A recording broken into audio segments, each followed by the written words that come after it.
Columbus, how you doing today? Well, this is one of the best mornings of my life. As you know, I've worked very hard, very long to win this competition. I think this is my 6th Arnold Classic and my first title, so it's been a very good night. My wife got 3rd at the Miss Fitness International Friday night, so it's been a very good weekend for our household. I don't know how many of you know my story, how I got started. I want to tell you a little bit about myself, how I got started in bodybuilding, lifting weights, and my journey to get where I'm at here today on the stage. I was born in Tyler, Texas in 1975, and I grew up on a cattle ranch in West Texas, a large cattle ranch. We had about 13,000 acres, and I think our closest neighbor was like 9 miles away, so as a kid, all I could think of is how the hell can I get away from this place? But you get older and you kind of miss it, and as crazy as that sounds. So I moved to Fort Worth when I was in high school, and I went from a school that had like 30 people in my graduating class to a school that had like 600 in my graduating class. So as a teenage boy, I went from 16 girls in my class, 2 of them being my cousins, to a class that had like 350 girls in my class, so life got better immediately. But, I got there and I was 140 pounds soaking wet, and I knew if I wanted to make the team and play all the sports I wanted to play, I was going to have to get bigger, get stronger. So I had no money, and I couldn't afford to buy membership to any gym, so I met this kid in the neighborhood, and he had a membership. So he used to open the back door, and I'd sit in the back door and I'd work out. And I really didn't know what I was doing, but I would try to do every machine, every body part. I would be in there like all night, working out all summer. And there was a bodybuilder in there. This guy was almost 300 pounds. I didn't know a man could look like that. He was huge and crazy strong. He was mean, man. He looked like the devil. He was so mean looking. And he would like come my way. I would like leave and go to the other side of the gym. I came in there like every day, and I think I would take Sundays off, and I used to have to walk to the gym, walk home. But one day he came to me, he's like, "Kid," he goes, "you don't know what you're doing, but," he goes, "show up tomorrow, I'll show you how to train." So my friend was like, "Are you gonna show up?" And I'm like, "Heck yeah." And he's like, "Man, you're gonna die." He's like, "I ain't gonna come to the gym." So I said, "Man, I'm gonna show up." I said, he knows what he's doing. I said, I'm gonna find out what he knows and do it. And he goes, "Whatever, man." He goes, "It's been nice knowing you." So I showed up the next day and I died. But, he taught me how to do stuff right. But he trained me that whole week, and just because. So pretty soon, they actually gave me a membership at the gym because I was so dedicated and trained so hard. And I kept working out, and he said, "Hey, you ever think about competing in a bodybuilding competition?" And this is the only guy I've seen, a bodybuilder, I'm like 150 pounds at this point. I'm thinking, yeah, right. And he said, "Man, let me take you to a real gym." So he takes me to Metroflex, and this guy turned out to be Ronnie Coleman's workout partner. And so he introduced me to Brian Dobson, who probably many of you know got this guy started. He got Ronnie started, recognized his talent. And for some reason, only known to him and God, he saw potential in me. And I told him, I said, "Man, I don't have any money, I can't afford to buy membership." I said, "I'll work for you or something." And he said, "Man, you win your competition, you don't owe me a dollar." And I said, "You got a deal?" And he said, "If you lose, you're going to work for me." I said, "I want to win." And, so I started training for my first show when I was 16, and with Teenage Mr. Texas. I actually went in and I won the overall teenage division. And 20 years later, I've never had to buy membership at Metroflex. So I don't think I've ever bought a gym membership, actually, to tell you the truth.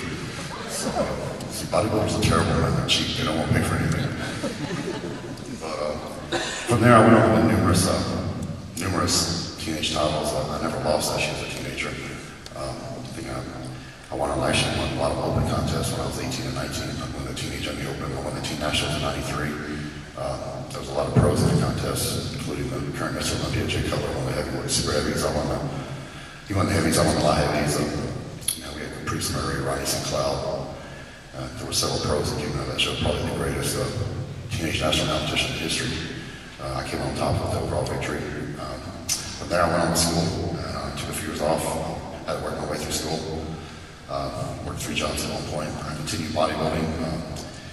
I would say power training. I didn't have the time to dedicate for preparing for competition because of my work schedule and school schedule. But I actually got into powerlifting, which turned out to be a blessing. That gave me that basic, dense, thick, hard muscle that I have now. And I did several powerlifting competitions, which relatively easy to train for compared to bodybuilding, because you don't have to do cardio, you don't have to tan. You know, the diet was much more lax than bodybuilding competition.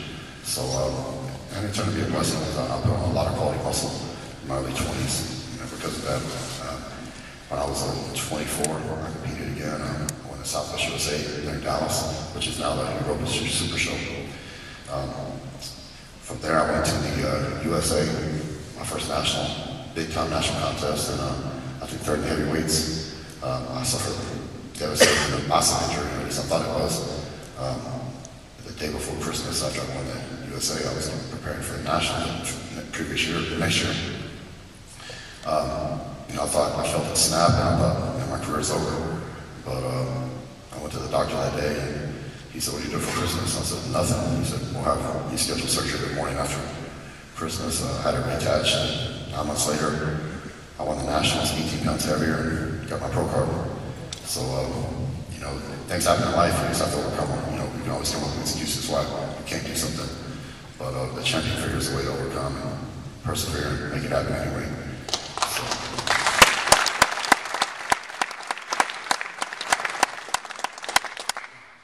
From there, I turned pro, and I knew I was need to make some more improvements in my physique. That's something I've always been very realistic with myself about. In bodybuilding, no one's perfect. Some would say I probably had a little bit of a disadvantage in the genetic department. I was very bottom heavy, even though I was still national champion, and I knew at the pro level what I needed to do to win. So I took a couple years off, made the changes I needed to make, stopped training legs completely for a while, as hard as that was to do. But I lost a little bit of fullness on my legs, but my body, greatly improved. And I did my first pro show in 2003, the New York Pro. And in 2004, I did the GNC show string. I got 4th place in that show, barely disqualified for Olympia. Then my 3rd and 4th show in 2005, the Europa Pro and the Charlotte Pro. I won both of those shows. Got my first 2 pro victories. Went on later that year to the Mr. Olympia. I got top 10, got 8th place in my first Mr. Olympia. And I followed that up with a 2nd place finish here in Columbus in 2006. And from there, I just kept it rolling. Had an off year in 2007.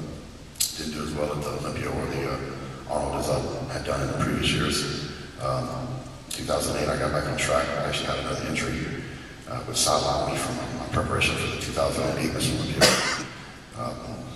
Got it taken care of, had surgery, had my tricep repaired, and I came back to Arnold, I think 5 months later, and I got 3rd that year. Followed that up with a 2nd place victory, or 2nd place finish in 2009. Mr. Olympia, got 3rd last year, and then I brought home my gold last night.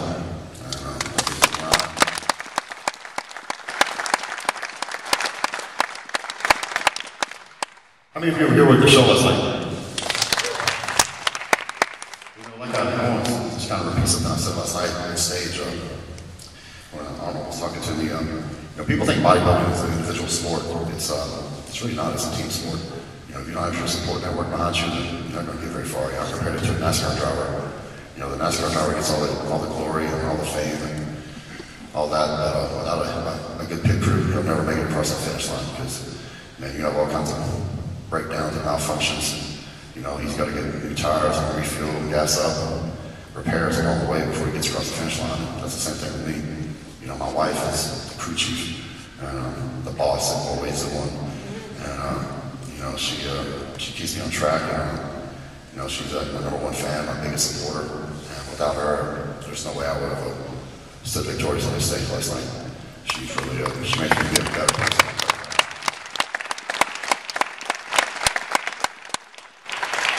I'm very blessed that I was introduced to Brian Dobson at a very young age. He's been a role model for me, not only in the gym and a mentor, and the one probably most responsible for where I'm at today. But he brought me to Christ, and I became a Christian because of him. And I didn't have a father in my life growing up, so he was probably more of a father than anyone's ever been. He taught me how to live right, how to be a man, do the right thing. And he's been a big part of my life while I was here. And of course, I got George Farrell, my nutritionist I looked up with 3 years ago. You know, he gave me that little extra, the missing piece of the puzzle. You know, I was so close to breaking through and getting one of these big titles under his guidance, so I was able to do that. So it's I have a few very close friends, and those few very close friends have been around for that whole 20 years, and very tight-knit group. So I've been very blessed in that respect. If you don't have that, it's very hard to get to this point. You got to have a solid foundation. You know, there's been so many guys in sport that they could have won the whole thing, and you know, they don't have the dedication and the work ethic. You know, they get caught up in they're going out and partying and living up the life. And you know, to be the best bodybuilder you can be, man, you have to be dedicated, disciplined, and live your life right. Everything I have in my life today, I owe to bodybuilding. The dedication, the discipline, and the work ethic I learned as a teenager, you know, coming up in Metroflex, I've carried over in all aspects of my life. You know, I took that same dedication and discipline and applied it in my business life, and we've been very successful. I don't know how many you know, but I owned a gym for a number of years, and then the past 6 years, my wife and I own a freight company that's very successful, and it's grows a little bit every year, and I've got numerous real estate, those kind of ventures back in Dallas, and I'm successful in those because of the discipline and dedication I learned through bodybuilding. And I also take that same discipline and dedication and apply it to my personal life. And you know, it keeps me right and live my life right, make the right choices. And there's always kind of temptation. Sometimes doing the wrong thing is much easier than the right thing is sometimes a hard thing. But in the end, it's the right thing, and it turns out to be much better.